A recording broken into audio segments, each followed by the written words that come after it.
After hearing Echo's speech, all those below fell silent, unable to believe their ears for a moment. Tulamu was equally shocked. At the same time, he finally understood the true purpose of why Axe and others had come all the way here. He finally understood what Axe was saying when he said that there would be a new oasis and new orders. Regardless, no one wanted to fight and kill each other for resources on this land. Having a piece of evergreen land was the dream of all Majin people. The chief of the Blackwater clan suddenly realized something, and immediately stood up to refute, shouting that it was all lies and deceit. He brought up the Blackbone and Sandstone clans again, who had met their demise after naively believing the words of Garcia. Clearly, he wanted everyone here to believe that those northerners would offer them a small piece of land, where they would still have to fight each other for territory, and that the king would continue to exploit them. Hearing this, Tulamu let out a sigh, while shaking his head, thinking that if it was before the sacred duel, these words could have an immense effect on the people here. However, when he looked around, it appeared that everyone was discussing. However, no one paid attention to the words of the Blackwater clan chief. After all, with 5 duels and no deaths, the merciful image of the Asha clan had already spread throughout the entire southern territory. It wasn't difficult for people to realize that the king behind the opposition was equally benevolent and merciful. Many people began to waver, as, being from small clans, they could only keep fighting and barely surviving here. So why not try their luck in the north?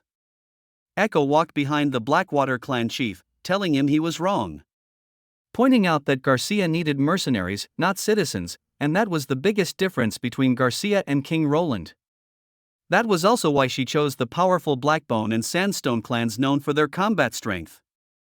But King Roland was different. He saw all Majin people as his people, regardless of the size of the clan, how powerful they were, or how many males they had. In fact, Roland didn't need any of the Sand people to fight for him. After all, any benevolent king would not sit by and watch his people die needlessly. At that moment, the leader of the first clan stood up, questioning what price they needed to pay. He didn't believe in the existence of unreciprocated grace in this world.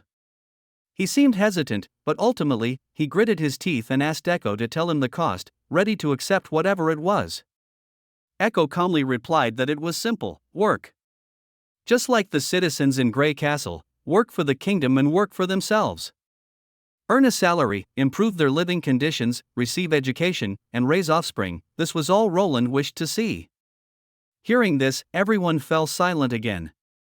They all wondered the same thing: that's all the king is asking for? Did they no longer need to fight and kill each other and struggle to survive? In this endless desert, as oases turned to sand, the places where they once called home began to shrink, and resources became more sacred.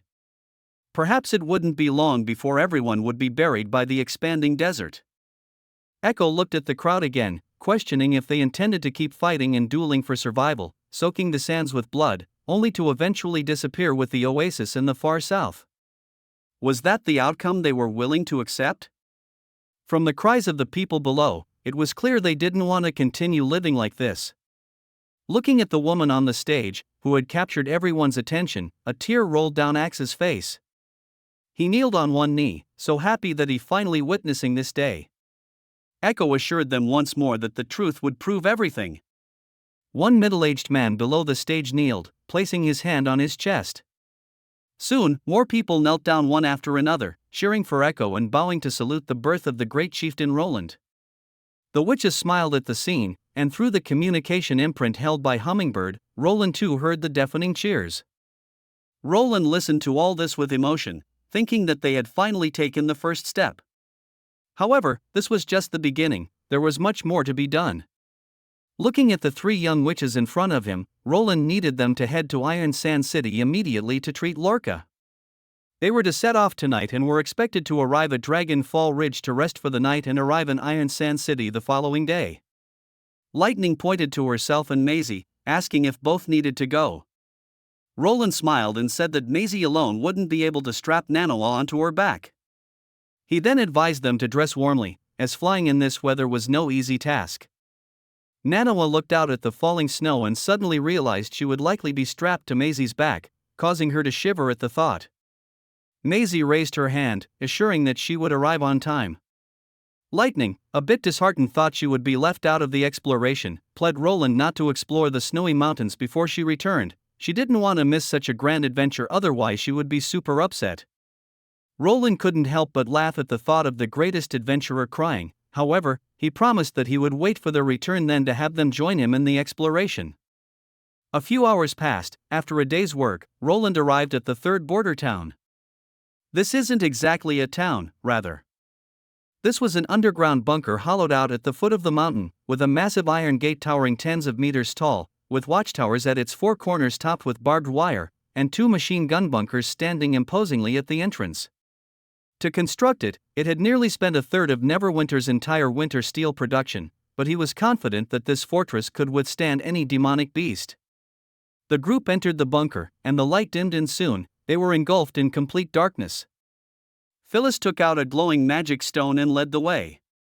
As they walked, Wendy curiously asked why Roland called this place the third border town. If the outside border town district was considered the first, then where was the second? Roland smiled and asked Wendy if she didn't think the ordinal number third matched the fortress wall. Wendy, seeing Roland start to talk about odd things again, shrugged while saying as long as Roland liked it she was fine. She then walked over to Phyllis and told her that His Majesty often said strange things, advising her not to mind it. The group continued forward. Phyllis slowed her pace and was about to ask Roland something, but clearly, Roland already knew what she wanted to ask without her finishing her sentence. Roland simply asked Phyllis to take him inside. As they reached the deepest part, a spacious arched hall appeared before them, with three tentacled creatures, or rather, the original carriers, standing in the middle of the hall, surrounded by witches who had become part of the God Punishment army. He walked towards the three Takira witches with a smile, extending his right hand to the leading tentacled creature. Nightingale, in the mist, looked a bit tense, her hand already on his shoulder, ready to pull him into the mist at any sign of danger. The tentacled creature was silent for a moment, then its voice resonated in his mind. Pasha was quite surprised by Roland, as their previous conversations were through screens, and Roland's composure now was almost unthinkable. Even the Takira witches were not as composed as Roland when they first saw the unused original carriers.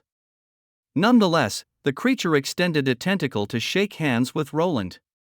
The first to speak was Pasha, who first acknowledged Roland's support for the Takira witches. Suddenly, another voice intervened, saying that just sending an army squad to escort a relic was not much support but rather monitoring and supervision. This voice was Alethea's. However, a third voice, Celine's, interrupted, asking Alethea not to speak recklessly. Roland didn't mind their tone, smiling and saying that fear comes from the unknown, and regardless of their current form, they were still the Takira witches from the heart. As for the Takira witches, he was familiar with them, as Agatha had become an indispensable part of the witch union. It was almost as if he could see Pasha standing before him, and Pasha's voice seemed somewhat emotional. Her opinion of Roland significantly improved. Roland hoped that everyone would set aside prejudices under the threat of the demons. After the pleasantries, Roland turned to the main topic. It was time to see the so-called relic. Pasha then directed Roland's attention to the massive cube behind them. Nightingale whispered in his ear that it was the stone of God's punishment, and she couldn't get too close. The wrapping was necessary to limit the relic's summoning range. Without the layers of the stone of God's punishment, the entirety of Neverwinter might be affected by the relic. Before Roland could touch it, they needed to explain some things to prevent any accidents. Hearing the potential danger, Wendy instinctively stepped forward to shield Roland. Celine assured Wendy not to worry, as long as no one was alone with the relic. Roland looked at Celine, puzzled, asking what she meant. It turned out that when one's guard was down in front of the relic, they would be summoned into a world where they could see some incredible scenes, accessible to both witches and ordinary people. However, these were not fabrications. At this point, Pasha became serious, warning Roland to never be summoned by the relic alone. It was essential to have people around him, since the contents of the painting could affect reality. The idea that the scenes from the painting could influence reality sent shivers down Roland's spine, suddenly recalling the scene of Sadako crawling out of the TV. Turned out, once summoned, the person cannot control his own body in the outside world, and at that moment, someone needed to be there to pull the person out of the relic's range. However, the ancient texts also mention cases where souls couldn't return to their bodies after touching the relic alone.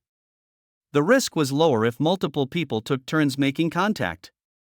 Regarding the second point, Aletheia tells him that some paintings inside were from other civilizations, and those things would definitely try to harm Roland. Although others could pull him out of the range, they couldn't help him resist the fear. Hearing this, Roland was unfazed, smiled, and asked if there was anything else they should mention. Aletheia probably didn't expect him to be so calm and couldn't think of anything else to say. Roland sighed internally. As a modern person accustomed to all sorts of monsters, aliens, thrillers, and horror movies, he believed he was more tolerant than someone from this era. As long as it wouldn't cause real harm, he didn't think he would give up exploring the mysteries of the gods due to such a level of intimidation. When Roland was ready, Pasha opened the cube wrapping the relic, causing the relic float in the air. Wendy, somewhat worried, grabbed Roland's arm. Roland patted Wendy's hand, reassuring her not to worry, and smilingly said that with everyone present, he wouldn't be in danger. Then he took a few steps forward and sat down cross-legged next to the relic, closing his eyes. Meanwhile, Pasha and the others spoke words only they could hear. Aletheia grumbled that Roland was too arrogant and would surely be trembling with fear, suggesting they all mock him then. Celine gave her an annoyed glance, stating that ridiculing him would benefit no one. Mortal kings care a lot about their dignity and prestige, causing him to be embarrassed might make them bear his grudge. Worse still, if he developed a deep-seated fear of the demon, it could spell doom for the world. Pasha dismissively said they had issued all the warnings they couldn't possibly stop Roland now. Celine sighed, thinking it was a mistake to let Roland interact with the relic in the first place. Pasha shook her head, arguing that if they kept deceiving Roland and preventing him do so, they would never gain his trust. After all, some things can only be understood through personal experience. Celine wanted to say more but was interrupted by Pasha, who noted that the demons and eyeballs in the painting didn't always appear. Even if Roland got frightened this time, as long as they kept it a secret, no one else would know. Whether the witches around Roland would keep this secret was beyond their control. When Roland opened his eyes again, he found himself in an unknown space, just as the Takira witches had described. Around him were 4 large paintings. Roland slowly stood up, thinking that after experiencing many vivid and exaggerated dream worlds, few scenes could scare him now. He looked around. The first painting's chair had no demon sitting on it, and there was nothing strange in the deep-sea painting. Observing the other paintings, Roland realized that the relic might be a recorder of some sort, providing real-time feedback on the scenery around him. Looking at the only black painting, it seemed this represented the underground civilization that was eliminated. The fourth painting depicted the hall where Roland had been before. Roland greeted his own image and Wendy's in the painting, but it seemed they couldn't hear him. He shrugged, wondering where was the effect on reality. Then he began to try touching the paintings, but suddenly, there was a noise from the painting behind him. He felt a chill run through his body. He hadn't expected these paintings to have sound. Turning around, he saw that in the painting showing the throne, a black armored knight with a giant sword was now looking toward Roland, and another painting featured a giant creepy eyeball. Roland looked at these 2 paintings with some surprise, half-jokingly thinking they seemed to have coordinated to meet him here. He looked up and walked to the center of the 4 giant paintings, facing the creatures from 2 civilizations. He asked if they too had come to participate in the divine war, however, he received no response. Nonetheless, Roland kept talking, expressing he didn't want to fight if possible and suggesting that we all sit down and have a conversation instead. He tried to communicate with them but again, got no response, which was somewhat frustrating for Roland. Suddenly, he thought he saw the demon's chest heaving more rapidly, and the giant eyeball trembling. He jokingly thought it was a side effect of a staring contest. Although there was no danger, it was still quite strange. Just then, numerous giant tentacles appeared. We returned to the underground bunker, where the Takira witches waiting outside thought Roland hadn't seen anything because Roland didn't seem to be affected. Aletheia suggested they guess how long Roland could stay inside. Celine found it boring but still remarked that the best Takira witches who had experienced battlefields and fought demons often lasted longer inside, citing Acaris who had set a record by staying a whole hour. Celine was indeed curious about how long Roland could stay inside, but she also worried that the longer he stayed, the more likely he was to become dizzy or even faint.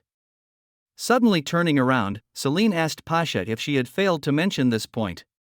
Pasha wasn't too concerned, believing that fainting wouldn't cause Roland to feel embarrassed and wouldn't cause any harm either, and it would reduce Roland's impulse to interact with the relic in the future, which she thought was good for everyone. It turned out Pasha hadn't forgotten, she had intentionally omitted this detail. After all, many people wouldn't appreciate being told everything, and certainly, preventing someone from exploring and connecting with the gods would provoke resentment. Alethea commented, now understanding why Pasha was the Federation's top 3-seat substitute. Hearing this, Celine felt the same. Compared to being terrified of losing one's composure, fainting from exhaustion could be seen as an exit without side effects.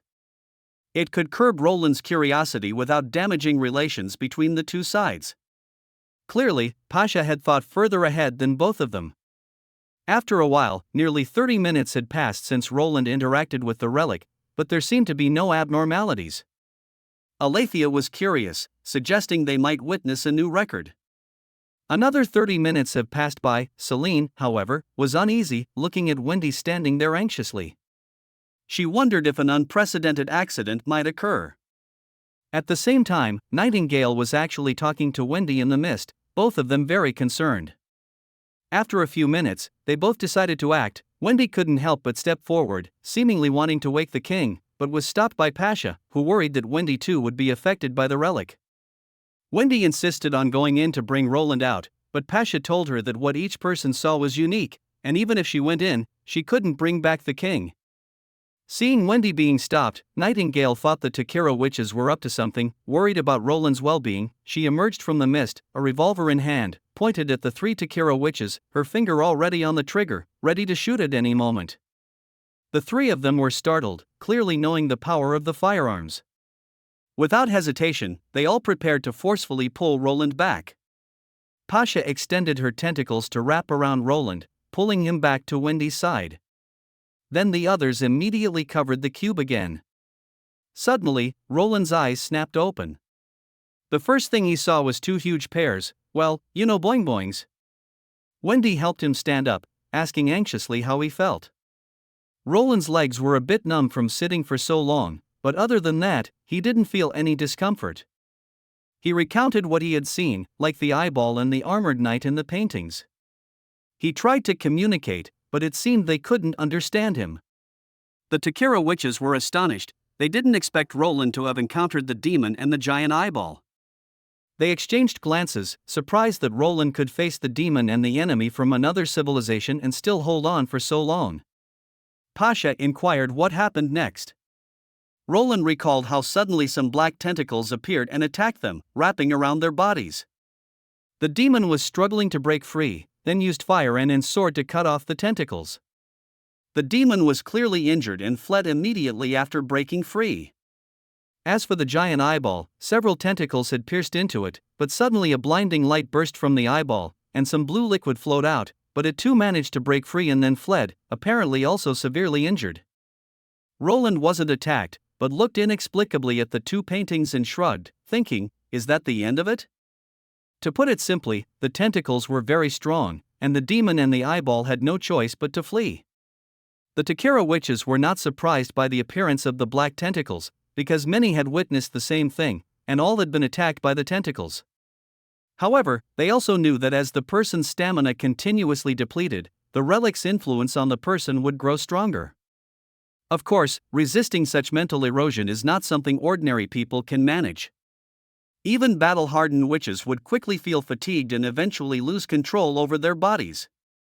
However, why was Roland's experience entirely the opposite, with even the black tentacles rushing toward the enemy instead and ignoring him? This was the first time they had heard of such a thing. As for Roland encountering the 2 what they called guardians from 2 other civilizations, not only was he unharmed, but he also managed to repel them. The witches suddenly had an incredible thought. Could this mean that this mortal king's mental strength be on par with that of the strongest of the 3 seats, the Starfall Queen, Acarus? They discussed among themselves, a discussion Roland naturally couldn't hear, but he still thanked them for pulling him back. After the demon and the eyeball disappeared, he just kept walking, trying to see if there was a boundary or a limit to the world, but the further he went, the more relieved he was to be pulled back, otherwise, he would have had to return the same way. After a long silence, Pasha asked if Roland wanted to continue exploring the relic. Roland shook his head. He had temporarily lost interest in the 4 paintings. What he wanted to see now was the central carrier. When Roland saw the central carrier with his own eyes, he couldn't help but inhale sharply. It was like a massive tumor, a fusion of over a dozen Takira witch souls, which had sacrificed their sanity to gain the ability to decipher the documents left by the underground civilization. The carrier had 3 giant tentacles, however they were pinned on the ground by giant nails. Not only that, the body of the center carrier was wrapped tightly in layers of iron chains and seemed to have suffered many injuries from it. Roland frowned, asking the 3 witches why this was necessary, especially since the carrier was pretty much made out of witches, including one of their own from the top 3 seats. Pasha sighed and explained that the power possessed by the carrier was not much weaker than that of the gods' punishment warriors. If they didn't do this, an unconscious carrier that could move freely might cause more trouble than the demonic beasts. Roland pointed out that the witches who voluntarily fused with the carrier had given everything to Takira and were now trapped in this dark corner, unable to move.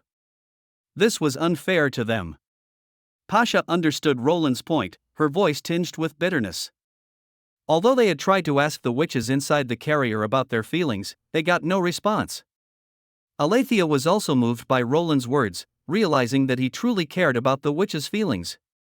She reassured Roland not to worry. As for all the Takira witches here, merging with Lady Eleanor was the ultimate destiny for every Takira witch. It turned out that when they asked whether the central carrier should be restrained, all the answers from the 3 main tentacles were yes. Otherwise, they wouldn't have secured her so thoroughly. Roland nodded, then mentioned that the witch union had 2 witches, Soroya who could draw extremely flexible fabrics, and Shadow Feather who could make objects sticky. Perhaps they could create something to stop the carrier from moving around while preventing further injuries and making it feel more comfortable. The witches were grateful for Roland's suggestion and bowed in thanks. Then he approached the central carrier and asked his question. It was a simple 1-digit addition question. When he asked if the answer he gave was right, the 3 tentacles lit up instantly, meaning yes. Surprising the Takira witches who didn't expect Roland to ask such a question. Roland explained it was just a test. Then he took out a paper, asking if he had 12,345 baskets, each containing 54,321 apples, how many apples would there be if they were all poured out? Roland gave the answer, a 9-digit number, quite a complex problem for that era, and asked if it was correct. As soon as he stated the number, the 3 tentacles' lights lit up again, just like before. The response was immediate, without any delay. It turned out that the central carrier could indeed calculate the answer and did so instantaneously. Even if it could only respond with yes or no, Roland thought this was of great help to the arithmetic department. At the very least, it could be used to verify results, reducing the error rate in large and complex calculations. Roland was delighted, crouching down and patting the main tentacle, complimenting how great she was. Pasha reminded him that the carrier couldn't communicate with Roland. Roland, however, believed that if it could understand his words and respond with yes or no, this was already a form of communication. He then suggested trying to see if it could express more than just affirmative or negative responses. He told the carrier to treat one glowing tentacle as 1, 2 as 2, and so on. His question was if the carrier could use a red light to represent the number 3. This wasn't a math question but held significant meaning. However, the central carrier did not respond immediately as before. After a few moments, one tentacle lit up with red light, another emitted a faint glow, and the last one did not light up. Pasha sighed, saying that Roland's question exceeded its capabilities. Turned out, they had tried before to make it express simple concepts, but once it went beyond simple right or wrong judgments, its response time would significantly slow down, and it could easily become confused as it did just now. Roland understood that this was a logical impediment. He then asked, worriedly, if this was okay for the carrier. Celine explained that it just needed some rest to recover. With the day's work done, Roland prepared to leave, thinking that it seemed biological computers weren't so easy to handle after all. Perhaps they needed to find a method that could answer with yes or no and also perform complex expressions. As for what to do next, they would have to wait until after the snowy mountain exploration was completed and a basic trust was established between the two parties. He stretched, feeling satisfied with the day's work. Looking at the majestic third border town, far from finished, he envisioned that once the entire mountain was fully connected, it would become a real fortress, integrated with the surface artillery and camps, and forming part of the most powerful defensive line.